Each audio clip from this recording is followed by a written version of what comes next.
네, 팟캐스트 오늘의 게스트 바디 알케미님을 모셨습니다. 많이들 기다리셨습니다. 바디 알케미님 자기소개 한 말씀 부탁드립니다. 네, 안녕하세요. 유튜브 채널 바디알캠입니다. 반갑습니다. 바디 알케미님을 만나 뵙기 전에 커뮤니티를 좀 검색을 하면서 몇 가지 의문점이 많은 분들이 궁금해하신 부분들이 있어서 좀 이거를 클리어하고 시작을 할 수 있도록 할 텐데요. 첫 번째 의문은 지금 채널이 첫 번째 유튜브 채널 운영인지에 대해서 궁금해하면서 사람들이 동시에 이제 과거에 존재했다가 지금은 사라진 그 제이모, 뭐 지금 말씀드렸던 존 스핏이라는 유튜브 채널의 운영자였던 게 아닌지 첫 번째 의문점을 남겨주셨는데요. 그 부분에 대해서 혹시 말씀해 주실 수 있을까요? 일단 제가 유튜브 콘텐츠 관련 업계에서 여러 일을 하면서 채널을 여러 개 운영한 적은 있었는데 피트니스와 바디빌딩에 관련된 채널은 지금 운영하고 있는 바디알케미가 처음입니다. 관련되어 있는 채널을 과거에 운영해 본 적이 없습니다. 두 번째 부분은 이건 저희 개인적으로도 궁금한데 이제 영상 편집이나 이런 영상의 전반적인 이 흐름을 봤을 때 이 유튜브의 퀄리티보다는 조금 더 높은 수준의 퀄리티인데 아까 뭐 유튜브 영상 편집을 하셨다고 했는데 어떤 직종에서 좀 일했는지 자세히 말씀해 주실 수 있을까요? 네, 일단 살아오면서 여러 가지 일들을 좀 했는데 좀 창작과 관련된 일들에 대한 항상 갈증이 있었고 2017년부터 유튜브 콘텐츠에 관련된 여러 가지 일들을 했는데요. 콘텐츠 회사에서 PD로도 해본 적이 있고, 편집자로서도 해본 적이 있고, 프리랜서로 나와서 여러 유튜버 분들과 프리랜서 편집자도 해본 적이 있고, 그러니까 콘텐츠를 만드는 영역에서는 거의 모든 일은 다 한 것 같습니다. 그러면 지금 관련된 것도 혼자서 다 하시는 건가요? 네, 전적으로 1인 시스템으로 하고 있는데요. 네, 좀 채널이 더 성장되면은 충원을 하고 싶긴 한데 아직은 때가 아닌 것 같습니다. 특히 지금 현재 운영하시는 채널이 해외 보디빌딩 피트니스 또는 좀 깊숙하고 어두운 정보까지 지금 이제 이야기를 하고 그뿐만 아니라 호르몬이랑 케미컬적인 부분에 대한 이야기도 있는데 그 부분에 대해서 이제 영상을 제작하려면 사실 앞서 말씀하신 그 직종, 영상 편집에 대한 것뿐만 아니라 그 부분에 대한 공부를 했던 기간 아니면은 그 정보를 습득했던 기간이 있었을 텐데 그 어떻게 그런 정보들을 알게 됐는지 가장 궁금합니다. 네, 일단 저의 과거에 대해서 약간 소개가 되어야 되는데요. 어렸을 때 이제 또래 친구들보다 뭔가 신체적으로 그리고 정신적으로 수월하지 못한 과거가 있었어요. 이게 이제 자세한 과거 그런 배경까지는 제가 아직은 말씀을 못 드리고요. 그래서 그거에 대한 궁금증이 어렸을 때부터 항상 있었죠. 나는 왜 또래들처럼 저렇게 활기차지 못할까? 나는 왜 항상 우울하고 뭔가 이렇게 진취적이지 못한 삶으로 살아야 될까라는 그런 궁금증이 항상 있었는데 대부분 그러면 이제 의사를 찾게 되잖아요. 그쵸? 이제 병원을 찾아서 저에 대한 이런 부분을 이야기해도 의사 선생님들께서 근원적인 부분을 이렇게 짚어주시진 못하죠. 어떤 정신과나 아니면 뭐 다른 병원들. 근데 좀 여기저기 좀 다녀봤던 것 같아요. 음. 근데 좀 저에 대한 그 증상 자체나 저에 대한 그런 디테일한 부분마저 저 스스로도 뭔가 그렇게 속 시원하게 저를 표현할 수가 없었어요. 그러니까 저 자체로도 항상 의문의 의문이었던 것이었죠. 이제 계속 인터넷이라는 게 이제 나오기 시작하면서 그런 것들을 좀 찾아보기 시작했던 것 같아요. 그래서 그러면서 내분비에 대한 이제 여러 지식들을 저 혼자 이건 나 혼자 해결해야 될 일이구나 생각을 해서 아주 천천히 시작이 됐던 것 같아요. 그래서 그게 지금 여기까지 왔던 것 같아서 그래서 저는 하나의 어떤 습관이 생긴 게 그냥 내분비에 대한 지식뿐만 아니라 인체에 대한 그런 공부를 하는 게 저한테는 되게 큰 엔터테인먼트인 거죠. 다른 분들께서 여가 시간에 게임을 하신다거나 아니면 유튜브로 보고 싶어 하는 그런 컨텐츠를 보시는 것처럼 저는 그런 시간이 날 때마다 제가 궁금한 것들을 계속 구글링하고 계속 자료를 찾아보고 이런 게 어느새부터 좀 습관이 됐어요. 그렇다면은 그 개인적인 그 공부가 그 이제 청년기라고 해야 되나요? 청소년기? 그때부터 남들과 달랐던 그러한 부분들을 해결하는 요 실마리를 찾으셨나요? 네, 그래서 결국 제가 알아낸 거는 좀 과도한 스트레스로 인해서 뇌하수체에 문제가 생겼고 네. 특정 호르몬인 도파민 분비가 남들보다 잘 안 된다는 거를 이제 알게 됐고 관련된 검사를 받았을 때 이제 그게 맞았었죠. 그래서 결국 그거에 대한 해결을 하면서 뭔가 이제 다른 사람들처럼 좀 활기찬 생활을 할 수 있고 뭔가 두뇌 활동도 예전보다 좀 나아지고 하면서 그게 더 큰 촉발제 역할을 했던 것 같아요. 내가 알면 알수록 나의 생활이 바뀔 수가 있구나에 대한 거. 그렇기 때문에 남들보다 솔직히 내분비계 지식이 일상생활에서는 필요가 없잖아요. 사실 한 번도 생각을 안 해봤어요. 그렇죠. 저 근데 같은 경우는. 이거를 알면 알수록 뭐 너무 재밌고 너무 광범위하게 도움이 될 수 있는 부분들을 찾아내기 시작하니까 더 제가 좀 자주적으로 찾아내게 됐던 것 같고 그것이 피트니스와 바디빌딩에 있어서도 정보를 찾아낼 수 있는 어떠한 그런 다리 역할을 하게 됐던 것 같아요. 현재 보디빌딩하고 전반적인 피트니스, 뭐 국내로 예를 들었을 때 앞서 말씀하신 그 내분비계에 대한 중요성이 충분히 인지되어 있는 상황일까요? 아니면은 조금 그런 부분에 대한 상황을 조금 더 배제하고 다른 부분에만 집중을 한다고 보여지십니까? 아이러니한 부분인데 네. 내분비계의 컨트롤이 그 어떤 한 사람의 몸을 바꾸는 데 있어서 가장 지대한 영향을 미친다는 것을 알고 있는 분들은 약물 사용자분들이에요. 그러니까 삼각형 피라미드를 그려보자 이거예요. 삼각형 피라미드를 그렸을 때 제일 꼭대기에 위치하고 있는 최상위 개념이 결국 내분비계고 그 아래에 차지하고 있는 영역들이 운동과 영양 등등 여러 라이프 스타일적인 부분일 텐데 네. 그렇다면은 이 최우선적인 최상위 개념을 인지하는 것은 당연히 중요하고 필요한 일이죠. 그런데 운동을 하시던 분들이 더 큰 발전을 요하고 더 크고 강한 몸을 원하게 되면서 약물 사용을 함으로써 호르몬의 변조가 생기고 그것 때문에 큰 변화를 겪으니까 이게 제일 큰 영역이었구나라는 거를 그때서야 알게 되는 거고 대중들은 내분비계에 대한 지식이 뭔가 그렇게 정보로 예. 컨텐츠로서 접하기가 힘들다 보니까 운동과 영양 쪽에서만 더 집중이 되는 약간 정보의 그런 불규칙 그런 것들이 생겨난 거죠. 그래서 저는 제 채널을 통해서 지금은 뭐 케미컬에 대한 어떤 이런 것들을 조금은 자극적으로 이렇게 만들고 있지만 제 채널의 방향성도 추후에는 좀 대부분의 사람들을 더 보편적인 분들을 위한 내분비계 쪽 관련된 정보를 조금 더 제공을 하고 싶은 거죠.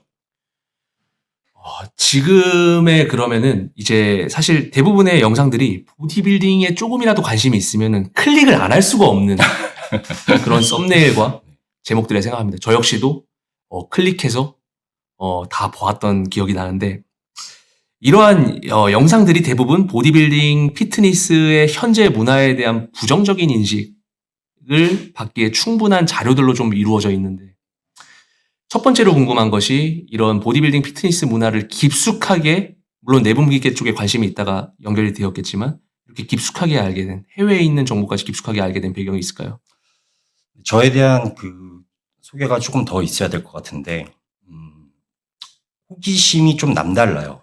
그래서 그것을 알아내기 전까지는 좀 잠도 못 자고 어떻게든 그걸 좀 광적으로 알아내야 하는 그런 욕구가 있기 때문에 아무리 봐도 예를 들어서 막 거대한 보디빌더들을 저도 이제 열광했을 때가 있으니까 그런데 이제 저들이 보이는 모습이 과연 운동과 과연 영양만으로 저렇게 되는 것일까?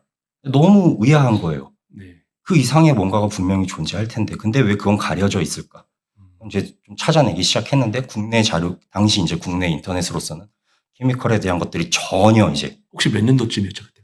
그때가 이제 2000년대 초반이죠. 그때는 거의 네, 거의 뭐 안 알려져 있고 다 이제 뭐 웨이 프로틴을 WPC를 먹어야 되냐, WPI를 먹어야 되냐 그렇죠. 이런 거 위주의 정보가 공개돼 있을 때니까 그런데 이게 아닐 텐데 왜 이거는 공개가 안 돼 있을까 해서 이제 해외 웹들 그 당시 이제 바디빌딩닷컴에는 이제 AAS 포럼이 있었거든요. 거기를 이제 찾아보면서 세상에 이런 게 다 있네. 그러면서 이거였어? 이런 거였어? 하면서 케미컬들에 대해서 그때부터 알게 되고 좀 심층적으로 제가 좀 파봤던 것 같아요. 지금 대부분의 이제 두 번째 의문이 대부분의 영상들이 이 보디빌딩 앤 피트니스에 대한 좀 부정적인 견해가 어느 정도 깔려 있는 네. 그러한 영상들이 많은데 이 의견에 이런 전반적인 이 영상 콘텐츠들의 창작의 이런 의견이 바디알케미님 본인의 생각하고도 좀 동일한지 궁금합니다. 보디빌딩 앤 피트니스 문화에 대해서 어느 정도 부정적인 의견을 갖고 계신지. 이건 표현에 대한 차이일 거라고 생각을 하는데요. 물론 어떤 분들에게는 굉장히 부정적으로 비춰질 수 있어요. 네. 네, 하지만 제가 생각했을 때는 부정적이라기보다는 그냥 음과 양에 대한 그 균형을 맞춘다랄까요? 왜냐하면 실제로 존재하는 내용이고 뜬금없는 내용들이 아니라 예. 실제로 존재하지만 업계가 애써 공개되기를 꺼려하는 네. 그런 정보들인데, 그런데 그런 정보의 불균형이 생기면은 결국 부작용들은 생길 수밖에 없거든요. 여러 네. 부분에 대해서. 일예로 뭐 약물 사용에 대해서 사람들이 더 현혹이 될 수 있겠고, 왜냐하면 감추려 하면 감출수록 사람의 본능이라는 게 그 호기심을 더욱 자극해서 더욱더 해보고 싶게 만드는 그런 걸 무시 못 하거든요. 저 예. 역시도 예전에 그랬고요. 그렇다면은 지금 현대의 보디빌딩 앤 피트니스 문화가 온전히 건강해지기 위해서는 이런 조금 안 좋은 영역들도 전체적으로 대중들이 알 수 있는 기회가 퍼져야 된다. 이런 입장이신 겁니다. 네, 그렇죠. 잠깐 해외 얘기를 들자면은 예. 뭐 데이 팔럼보나 네네. 아니면 뭐 데렉의 뭐 블레이시 모데이치 같은 채널들도 그 채널의 전반적인 슬로건 자체가 트루스 오브 바디빌딩이란 말이죠. 보디빌딩의 진실. 예. 예. 그러니까 이것들을 아무리 업계에는 공개되기를 원치 않는다고 하더라도 대중들은 결국 알고 싶어 해요. 그렇기 때문에 그런 채널들이 해외에서는 엄청나게 각광받고 사람들의 리스펙트를 받기 때문인지 그런 이유인데, 저는 해외에는 이미 그런 어떤 밸런스를 맞추는 그런 문화들이 존재하는데 국내에서는 그것들이 체계적으로 제시되는 적이 없었다고 생각을 해요. 그래서 아까 이제 했던 말을 다시 할 수밖에 없는데, 결국 감추면 감춰질수록 대중은 그 정보를 더 알고 싶어질 수밖에 없습니다. 어떻게 보면 그런 성질 때문에 제 채널이 이렇게 좀 빨리 성장할 수도 있었던 거라고 생각을 하고요. 이러한 영상들의 컨텐츠 제작에 의해서 어떤 혹자들은 이런 생각을 할 수도 있을 것 같아요. 이 유튜브 채널을 운영하는 사람들이 보디빌딩과 약물에 대한 혐오론자다. 뭐 이런 식으로 이제 선입견을 가질 수도 있을 것 같은데, 보디빌딩이라는 종목의 자체에 대해서 어떤 의견을 갖고 계시고, 약물 혐오론자라고 생각하는 분들에 대한 뭐 본인이 맞으시면 맞다고, 아니면 아니라면 그거에 대한 오해를 풀어주는 말씀도 좋을 것 같습니다. 네. 일단 저는 이 피트니스와 바디빌딩 자체만 봤을 때 네. 그 존재 자체는 너무 건강하고 좋은 문화라고 생각을 해요. 저 역시도 피트니스를 통해서 뭔가 삶의 영역이 더 늘어났고, 이 피트니스라는 이 단어 자체에 우리가 이 에티몰로지, 그러니까 어원을 조금 재고해 볼 필요가 있거든요. 피트니스라는 이 단어 자체를 굉장히 그냥 추상적으로 받아들이고 있는 요즘인데, 이 피트니스는 결국 적합함을 찾아가는 과정을 담고 있는 단어예요. 적합함이죠. 그러니까 무너져 있던 아니면은 뭔가 허물어져 있던 그런 균형에 있어서 내 몸의 균형을 찾아가는 그 단계와 과정으로서 의의가 될 수 있는 것이 피트니스인데, 어느샌가 피트니스의 이 단어 자체가 더 크고 선명한 근육을 자랑해야 되는, 남에게 어필해야 되는, 그러니까 방향 자체가 외부를 향하는, 나를 향하는 게 아니라 외부를 향하는 문화로 보여지는. 탈바꿈이 돼버렸던 것 같아요. 그게 너무 저는 아쉬워요. 왜냐면은 제가 피트니스를 통해서 배웠던, 익혔던 가장 큰 이점이라면은 저 자신의 몸에 대해서 이해하는 과정이었거든요. 아, 내 몸이 이래서 이렇게 됐던 거였구나. 그러면 내 몸이 이렇게 되려면은 이런 거를 바꿔야 되는구나. 라는 거를 하나하나 쌓아가고 이해해가는 과정이 피트니스로서 가장 좋은 과정이었던 것 같은데, 이제 그게 너무 역전돼 버린 거 아닌가. 그게 너무 일단 아쉽고요. 그렇다면 이어서 그 약물 혐오론자라는 그런 인식이 좀 있는데, 그 부분에 대해서는 좀 어떻게 생각하시는지. 네, 정확히 표현을 하자면은 약물 혐오론자라기보다는 저는 일단 정보를 모두 수면 위로 올리려고 하는 일을 하는 중인 거죠. 왜냐면은 약물을 혐오하는 데에 있어서도 무엇이 그 집안에는 어떤 것들이 있냐면, 모르기 때문에, 약물이 왜 쓰이고 어떤 약물이 쓰이는지에 대해서 정확하게 정보가 공개되어 있지 않기 때문에, 그 무지 상태이기 때문에 오히려 더 일방적으로 비판하게 되는 심리도 분명히 있다고 생각을 하거든요. 그 일반 대중들이. 네네네. 네. 그러니까 약물 혐오론자라는 표현을 쓰셨는데 네. 분명히 약물 자체를 혐오하시는 분들도 굉장히 많으세요. 음. 그렇기 때문에 어떻게 됐냐면 제 채널이 그런 약물 혐오론자들의 어떻게 보면은 많이 모이시는. 예, 타격감을 느끼는 일종의 창구 역할도 지금 하고 있는 걸 제가 그렇죠. 모르는 건 아니거든요. 그래서 최근에 어떤 댓글 중에서는 뭐 막말로 로무새들의 빛과 소금이라는 이런 표현도 있었어요. 네, 근데 예, 엄밀히 얘기하면 저는 그렇다라기보다는 네. 일단은 가려졌던 면들을 다 들춰내야 네. 그래야지만 밸런스가 맞고 피트니스 문화 자체가 앞으로 전진하기 위한 더 좋은 작용이 될 수 있지 않을까라는 생각으로 하고 있는 거죠. 모든 문화가 그렇잖아요. 비평이 없으면 어떻게 발전을 할 수 있겠어요? 더 나아가서 아까 전에 그 내분비계적인 부분들도 네. 이제 전체적인 대중들이 알았으면 좋겠기 때문에 그거에 대한 콘텐츠도 하신다고 하셨는데 네. 지금 현재 이런 콘텐츠로 이런 모인 집단 구성이 제 개인적인 생각으로는 이 약물에 대해서 일단 윤리적인 의식으로 굉장히 이제 좀 안 좋게 생각하시는 분들, 맞습니다. 보디빌딩을 싫어하시는 분들이 지금 많이 모여 있는 상태인데 맞습니다. 이제 본격적으로 원하시는 활동을 했을 때에 그분들에 대한 적개심이 또 생길 수가 있거든요. 네. 그런 부분에 대한 걱정은 안 되십니까? 그래서 예, 표현하신 대로 뭐 어떤 그런 제가 이런 컨텐츠를 만드는 데 있어서 어떤 그 통쾌함을 느끼시는 분들에게는 저의 나중의 행보에서는 약간 의아해 하실 수도 있을 거예요. 얘도 뭐야, 결국 뭐야, 옹호론자야? 약간 이렇게 받아들일 수도 있는 그쵸. 건데, 미리 제가 좀 그거에 대해서 정리를 드리자면은, 약물 사용자들에 대한 거를, 옳다, 그르다를 판단할 수 있는 거는, 예. 현재로서는 그게 이제 법적인 부분이잖아요. 그쵸.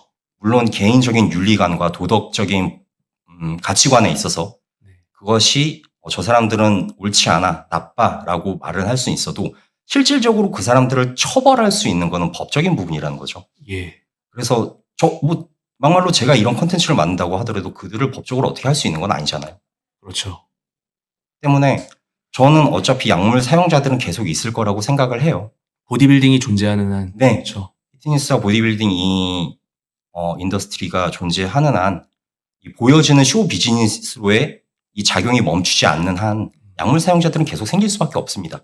그 점을 인정을 해야 될 것 같아요. 물론 옹호를 한다는 게 아니라 그 부분은 어쩔 수 없는 부분이다를 이제 미리 염두를 해둬야 되는 거고 그거에 대한 이제 법적인 부분이 국가에서 정책을 바꾸지 않는 한 일단은 감안을 해야 된다라는 거를 저는 생각을 하고 있습니다. 다만 제가 원하는 거는 자신의 어떤 일생의 한 기간을 거쳐서 정말 보디빌딩이라는 거에 내 인생을 갈아놓고 예. 거기에 있어서 커리어를 만들려고 하는 사람들은 그 약물들을 사용해서라도 그것들을 가는 건데 네. 아쉬운 점은 그렇게 하지도 않을 사람들이 너무 많이 쓰고 있다는 거예요.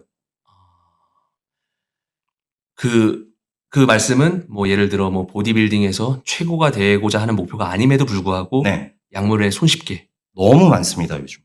정말 많습니다.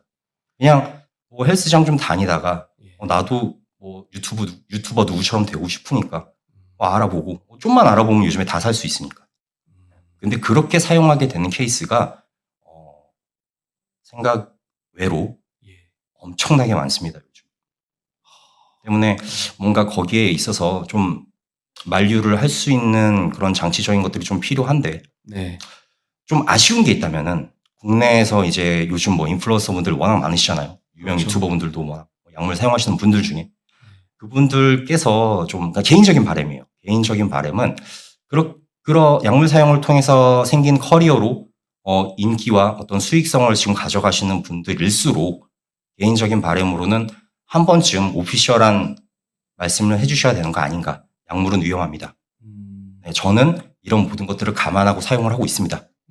하지만 여러분들께는 이 부작용이 언제 어떻게 나타날지 모릅니다. 아주 위험한 겁니다.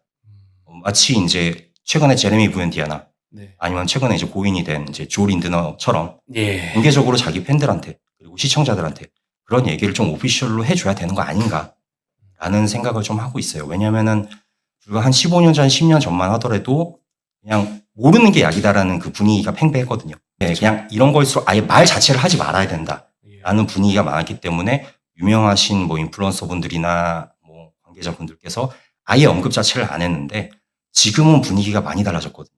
네. 왜냐하면은 그분들이 언급을 안 한다고 하더라도 네. 접할 수 있는 정보들도 너무 많고 창구들도 너무 늘어났어요. 음. 때문에 요즘 같은 분위기라면은 영향력을 자랑하시는 분들일수록 공개적으로 한 번씩은 말씀을 해주셔야 되는 게 아닌가라고 생각을 하는 거죠. 이제 보디빌딩에서도 최상위에 있는 마지막 부분이 이제 내분비라는 말씀을 하셨고, 네.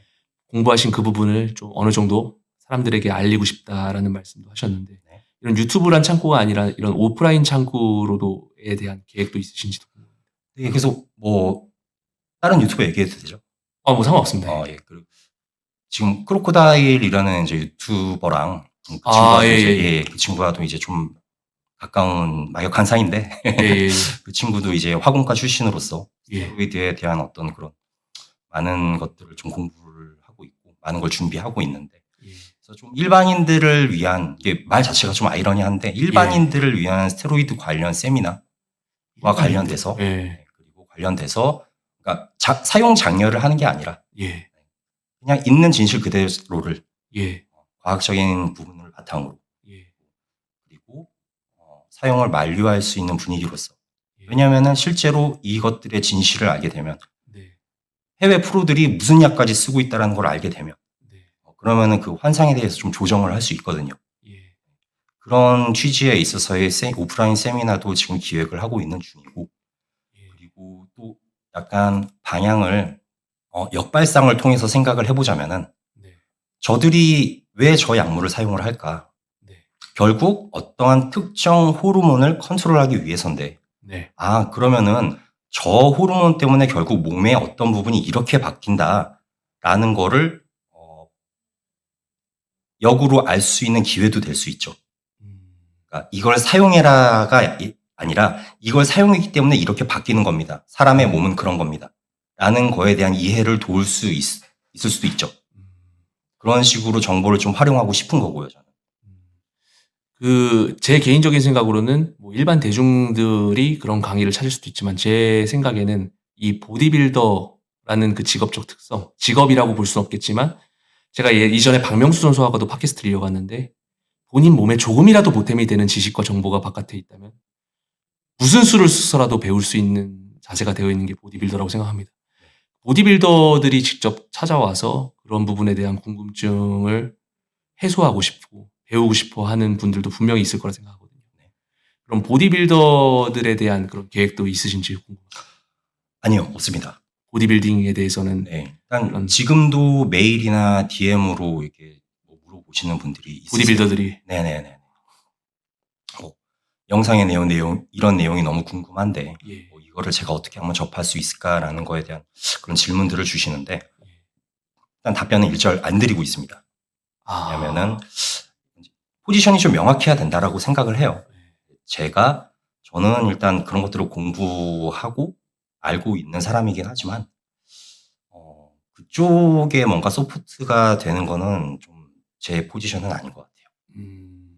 특히나 뭐 그런 걸 통해서 이제 금액을 받으면서 그렇게 한다는 것 자체도 저는 일단 제 가치관으로서는 일단 안 맞는 일이고 다만 이런 컨텐츠적인 부분으로서 그런 정보들을 활용할 수는 있겠지만 다른 사람들이 그냥 컨텐츠를 보고 네네 그렇죠. 근데 이런 정보를 가지고 그런 수익적인 면이 되고 뭔가 약물 사용자들의 서포트를 될 수 있는 포지션은 일단 제 영역은 아닌 것 같습니다. 이제 좀 본격적으로 어떻게 보면 이제 보디빌딩에 대한 이야기를 조금 더 해보고 싶은데 저희가 이제 사전 미팅에서 이런 컨디셔닝이라는 보디빌딩에서의 컨디셔닝이라는 부분과 내분비계와 좀 직접적으로 연결이 되면서 좀 이야기를 많이 했는데 사실 이 보디빌더들의 컨디셔닝을 잡아주는 역할을 저는 코치가 해야 되고 보디빌더들이 이제 시합 당일날 컨디셔닝이 좋지 않으면 그 코치에 대해 한 책임도 어느 정도 저는 있다고 생각을 합니다. 이 보디빌더들이 이 컨디셔닝을 계속해서 정확하게 잡아내는 선수가 있는가 하면 들쭉날쭉한 선수, 매번 실패하는 선수 이런 부분들도 내분비계와 관련이 어느 정도 있다고 생각하시는지? 네. 일단은 아까도 얘기를 했지만 대부분의 이제 AAS 안드로제닉 아나볼릭 스테로이드들 예. 이 약물에 대한 지식을 최대한 많이 가지고 시작을 해야 되는 게 맞아요. 바디빌더라면. 예. 왜냐하면 이게 이제 내 몸에 들어와서 어떤 작용을 하고 어떤 반작용을 가져오는지에 대한 명확한 정보를 최대한 많이 확보를 한 상태에서 그것을 활용해야 되는 게 이제 그들의 영역일 텐데 네. 국내에만 일단 가지고 보면은 예. 아직도 그 약물들의 특성에 대해서 예. 정말 제 생각에서는 한 3, 40%의 정도만 정보를 가지고 사용을 바로 해버리는 경우가 태반이에요. 그런 일반적인 보디빌더들이 스스로. 네. 예. 왜냐면은 대부분 사용되는 스테로이드들은 예. 남성 호르몬이에요. 그렇죠. 남성 호르몬 혹은 남성 호르몬의 구조를 변환해서 만든 합성물들인데 네. 때문에 남성 호르몬의 성질을 다 가지고 있습니다. 네. 근데 이 테스토스테론이라는 것이 우리 몸에서 어떤 영역 이상으로 이게 넘어가게 되면은 사람들이 굉장히 단순하게 생각을 하는데 거의 모든 신체 부분에 있어서 많은 부분에 영향을 미쳐요. 그 중에 대표적인 것 중에 하나가 일단 혈압이 높아지고 네. 혈압이 높아지기 때문에 신장 기능이 낮아질 수밖에 없고 어떻게 보면 닭이 먼저냐 달걀이 먼저냐 요 내용일 수도 있는데 네네. 어쨌든 다 열거를 해보자면 일단 신장 기능이 자극이 되죠. 테스토스테론 하나만 쓴다고 하더라도 뭐 양이 늘어나고 아니면은 개체수가 늘어나고 아니면은 사용 기간이 늘어지면 더 심각해지겠지만 일단 테스토스테론 한 가지만 사용한다고 하더라도 일단은 신장 기능이 정확히 얘기하면 신장의 재흡수 기능 자체가 자극이 되죠. 네. 그 말은 뭐냐면 나트륨 자체를 배설을 덜 하게 된다는 거예요. 테스토스테론 사용 자체만으로도. 네. 물론 이제 뭐 여성 호르몬의 영역 그런 부분도 있지만 일단은 몸에 테스토스테론이 높아진 것 자체만으로 일단 신기능은 저하가 되고 때문에 몸 안에 수분은 늘어날 수밖에 없습니다. 네. 그런데 이렇게 테스토스테론의 아주 기본적인 몸에 이제 오는 아주 이런 기본적인 부작용에 있어서도 일단은 공개가 많이 안 돼 있고 네. 그리고 결국 뭐 기존에 있던 뭐 인터넷에 떠돌아다니는 정보들에 의하면은 뭐 남성 호르몬과 동시에 여성 호르몬도 상승이 됐기 때문에 그것 때문에 수분이 늘어난다. 네. 그래서 여성 호르몬을 낮추는 약을 먹으면 그 수분은 다시 눌러진다. 네. 뭐 이런 식들의 지식들이 지금 너무 팽배해 돼 있거든요. 그런 정보들은 사실 정확하지 않은 정보들이라는 말씀이신가요? 맞긴 맞지만 네. 컨디셔닝을 좌우하는 그 요인들은 굉장히 여러 가지라는 거죠. 근데 사람들이 생각을 잘 못하는 부분 중에 하나가 바로 그 테스토스테론 자체가 신기능을 자극해서 몸 안에 나트륨 수치가 높아질 수밖에 없다는 거. 네. 그래서 해외 프로들 같은 경우는 이 부분을 잡기 위해서 혈압약을 먹죠. 근데 이 부분이 요즘에는 좀 아시는 분들 많아졌을 수도 있어요. 네, 근데 해외에서는 그 부분을 잡기 위해서 혈압약을 복용합니다. 뭐 ARB라든지 CCB라든지 티아자이드 계열의 이뇨제드랑지 뭐 이런 것들이 있는데 그런 것들을 복용해서 계속적으로 맞춰 나가죠. 심지어 이제 오프 시즌에도 왜냐하면 이제 성장 호르몬 자체도 굉장히 신장의 제흡수 작용을 늘리니까 네. 몸이 더 불거든요. 보유하는 수분들이 더 많아지니까.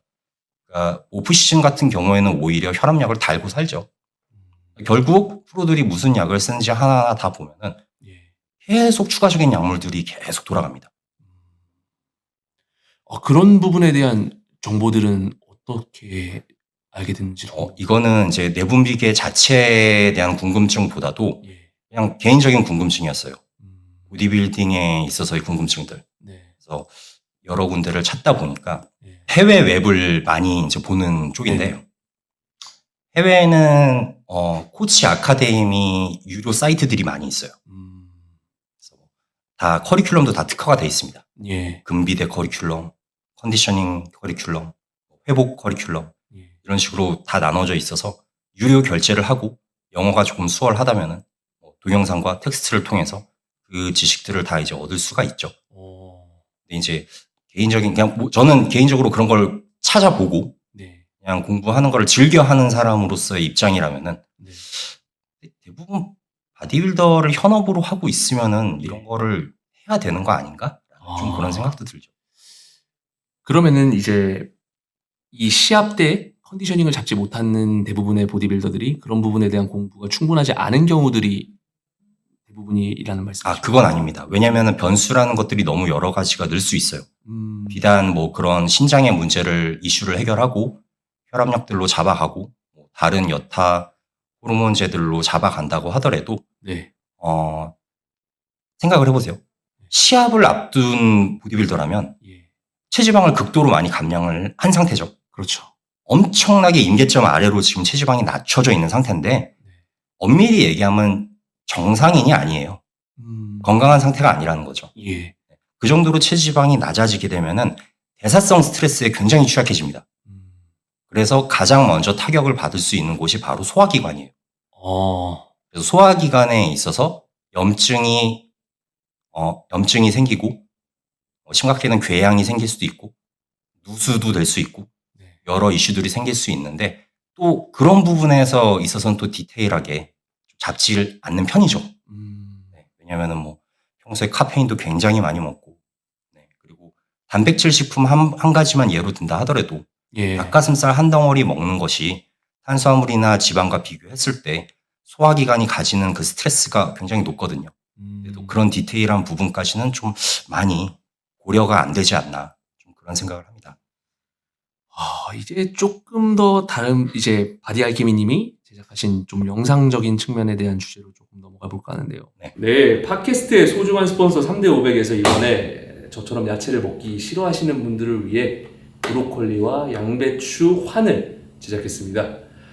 지금 영상을 찍는 현 시점엔 좀 품절인데 또 영상이 올라가는 시점에는 재고가 들어오지 않았겠습니까? 여러분들께서 저처럼 좀 야채를 저작 운동으로 좀 먹기 괴로워하시는 분들은 환을 이용해서 충분한 양의 야채를 섭취하시는 것도 좋은 방법인 것 같습니다. 그리고 할인 코드 15% 할인 코드 대문자 TFE15를 사용해 주신다면 채널 운영에 큰 도움이 될 것 같습니다. 감사합니다.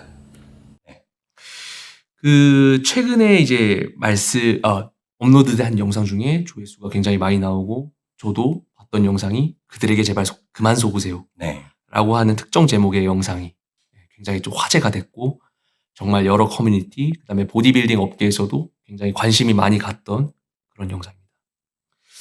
그럼 이런 특정 형태의 그런 근육들, 뭐 리치 피아나를 예로 드신 그런 부분들 있었지만 보디빌딩에 조금이라도 관심이 있는 사람들조차 그런 특정 형태, 뭐 사실 약물적인 부분이 아니고 저는 시술이라 표현을 하겠습니다. 그러한 시술들의 형태를 알아차릴 수 있다고 생각하십니까? 그냥 일반적인 대중이나 보디빌딩을 조금 아시는 분들이라면. 소위 왜 이쪽에서는 보는 눈이라는 게 있잖아요. 그렇죠. 보는 눈. 이 문화를 더 흥미를 많이 갖고 관심을 많이 가질수록 정말 흥미롭게도 이 보는 눈이라는 것도 점점 높아지게 되는데 이 보는 눈이 높아지게 되면은 어느 정도의 분별력은 좀 생기는 거라 생각을 해요. 예로 이 리치 피아나 같은 경우는 그 영상에서 봤지만 운동을 할 때 근육의 결이나 이런 움직임들이 거의 없었던 것처럼 그렇죠. 그런 것들이 이제 눈치를 챌 만한 정도의 그런 모습을 띈 사람도 있지만 정말 시술이 뭐 말씀하신 대로 완벽하게 돼서 알아차리기 힘들 정도의 그런 경우들도 있을 수 있다 생각하십니까? 그래서 이제 해외 커뮤니티나 채팅방에 들어가면은 이제 굉장히 많이 나오는 여론 중에 하나가 우수한 코치들일수록 그것들에 대한 컨트롤을 교묘하게 잘하는 사람들이다. 이런 말들도 많이 나오고 있고요. 우수한 코치들이라고 하면 저희가 이름만 대면 알만한. 그쪽 사단의 선수들은 그쪽 사단 바디빌더들이 보여주는 그 놀라운 쉐입들과 그 놀라운 쉐입들의 진화는 그 뒤에는 어떤 이면들이 있다. 이런 이야기들이 굉장히 우리나라에서는 굉장히 터부시되는 왜 터부시되는지는 모르겠는데 그런 얘기들이 굉장히 터부시되는데 해외 커뮤니티에서는 굉장히 그런 얘기들이 캐주얼하게 나옵니다. 그런 얘기들에 대한 신빙성이 어느 정도 있다고 생각하십니까? 그게 이제 보디빌딩 매니아들이 하는 이야기들이긴 한데. 예를 들어 저희 개인적인 생각으로는 올림피아 저지들 같은 경우는 굉장히 오랜 기간 동안 바디빌더들의 몸을 가까이서 관찰을 하고 최근 이제 뭐 저징에 대한 사례를 보면은 보디빌더들의 몸에 표면적으로 나타나는 뭐 부작용 사례, 뭐 여기서 그냥 이제 바디 알케미님이랑 팟캐스트 하니까 터놓고 말하면 인젝션에 대한 그런 범프, 예, 튀어나온 거, 지나치게 튀어나오는 그런 어떤 혹 같은 모양? 네. 아니면은 이런 여러분들이 그동안 잘못 알고 계셨지만 신톨 체계처럼 이렇게 좀 튀어나온 특정 근육 부위가 이렇게 튀어나온 부분에 대해서 어느 정도 불이익을 주겠다라고 선언한 적이 있고 이렇게 이런 베테랑 저지들 앞에서 베테랑 저지들을 이런 속일 만한 그런 부분들까지 발전했다고 보십니까? 그런 탑 레벨의 프로 세계에서도. 네, 저는 그렇게 알고 있습니다. 그러면은 그 사람들의 눈을 속일 만큼 그런 그 시술들의 형태가 발달을 지금까지 해왔다는. 생각보다 오래전에 발달됐다. 됐다, 이미. 네네네. 얘기할 수 있겠습니다.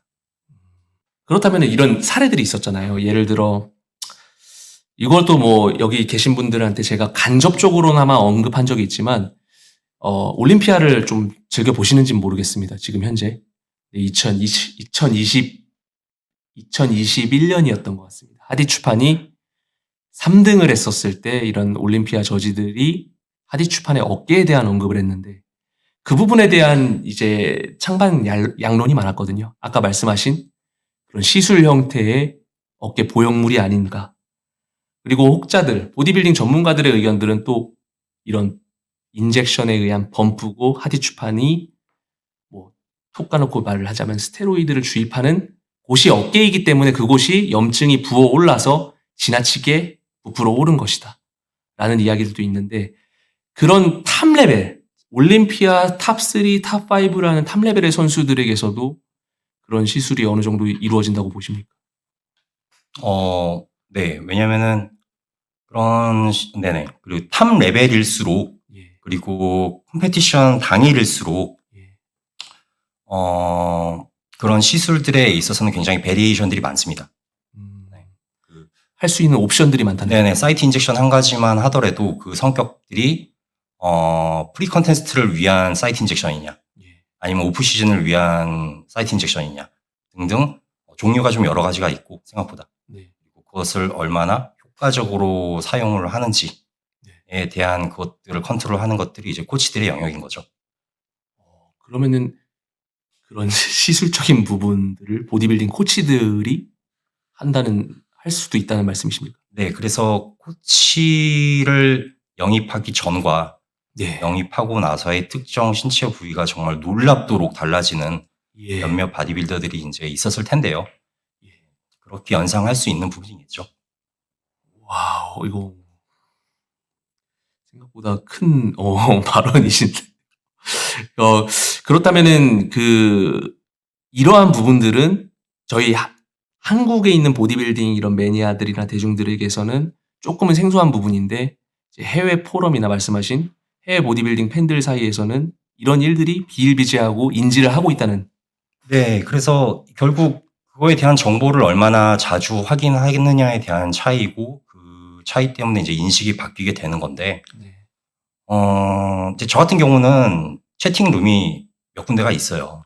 보시는 채팅룸이. 네네네. 그러니까 이런 정보들이 공유되고 있는 네. 폐쇄성 채팅룸을 이제 몇 개 보고 있는 게 있는데, 네.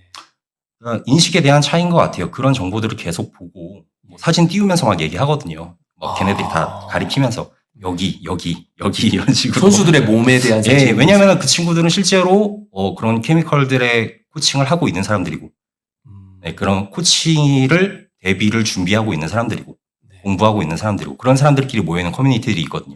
네.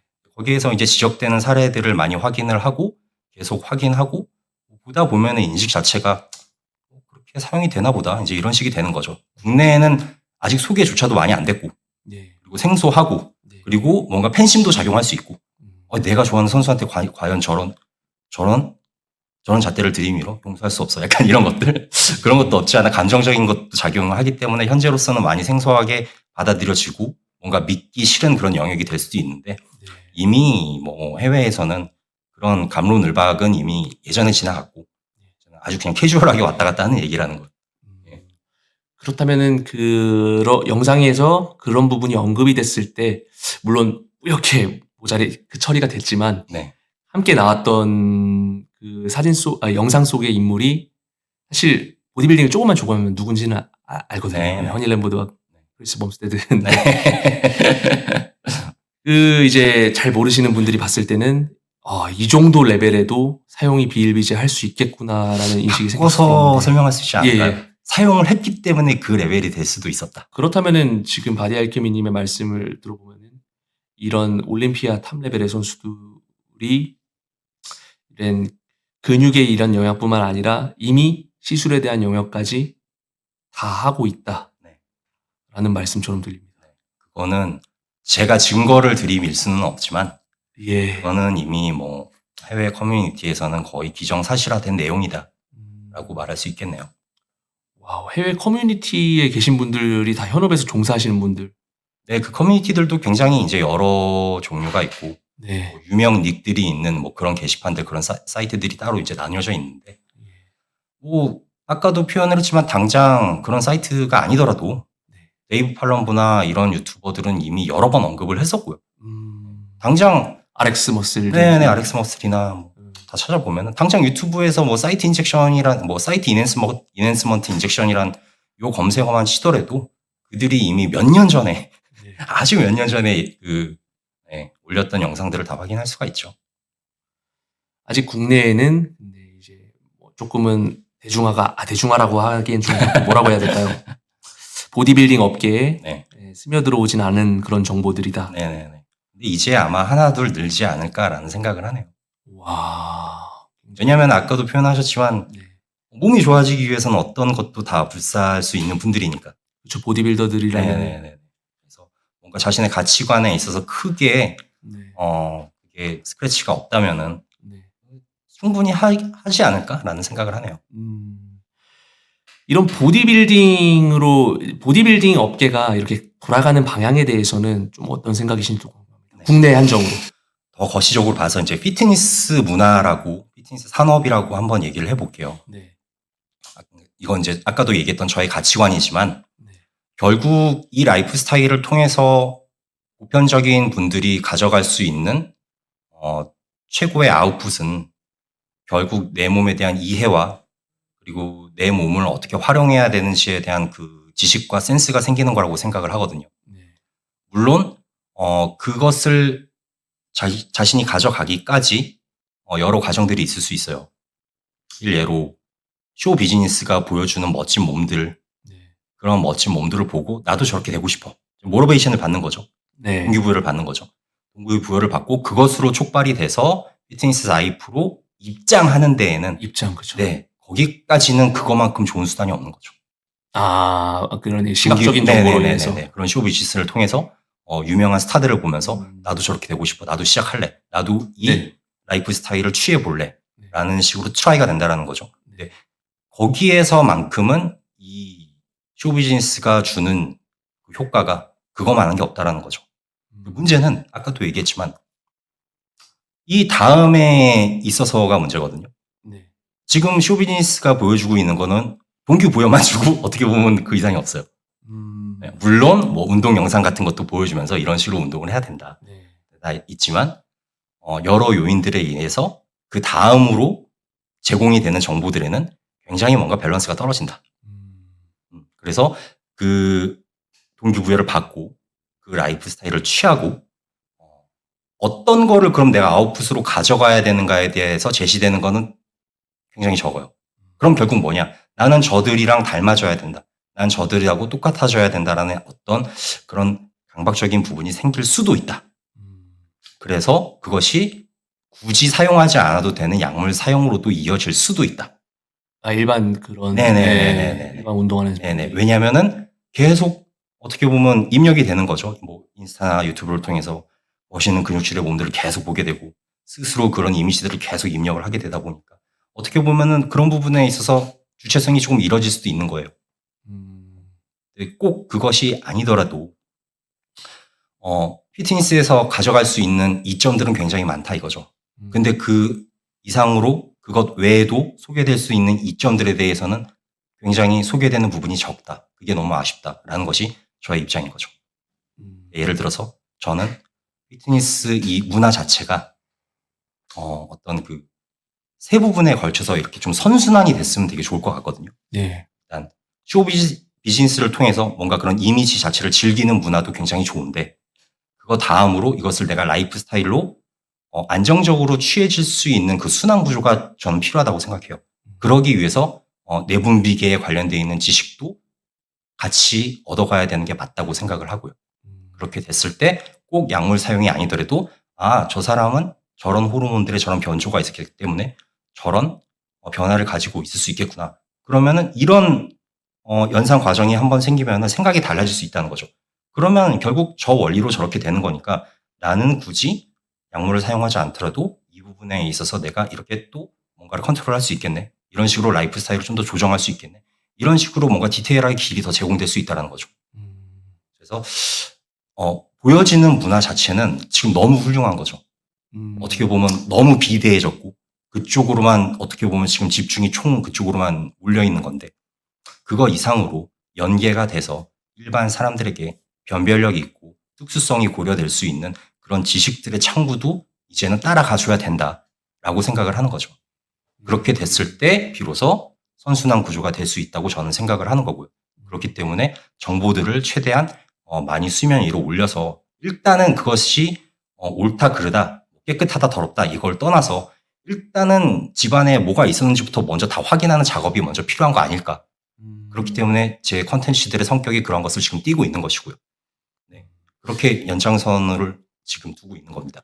제 개인적인 생각으로는 지금 이런 깊은 수면에 있는 내용까지 꺼내오는 채널 중에는 없다고 생각하거든요. 채널 중이 아니라 지금 이러한 채널 중에 독보적이라고 생각을 하는데 그렇다면은 이런 일반 모든 대중들 이 보디빌딩에 관련되고 관심이 있는 모든 사람들이 주목할 수 있는 채널은 지금 바디 알케미님 채널 단 한 가지에 대한 부분인데 그럼에 있어서 그런 공개하시는 영상을 통해서 공개하시는 그런 정보들이 어느 정도 이런 어디서 출처가 된 부분이고 또 확실하게 이렇게 된 부분에 대해서도 어느 정도는 조금 저는 클리어해야 되지 않을까라는 네네. 생각도 좀 합니다. 왜냐하면은 이제 바디 알케미님을 영상을 보고 바디 알케미님에 대한 그런 영상들에 관심을 갖는 분들은 무분별하게 이런 모든 정보들을 이제 흡수를 하려고 하는데 그럼에 있어서 이런 정보를 제공하는 입장으로서 어느 정도 책임의식도 있을 것 같은데 그런 부분에 대한 부담이나 이런 네. 부분 없는지도 궁금합니다. 일단은 약물 사용으로 유도가 될 수 있는 부분에 있어서는 제가 가급적 출처를 조금 고려를 많이 하는 편입니다.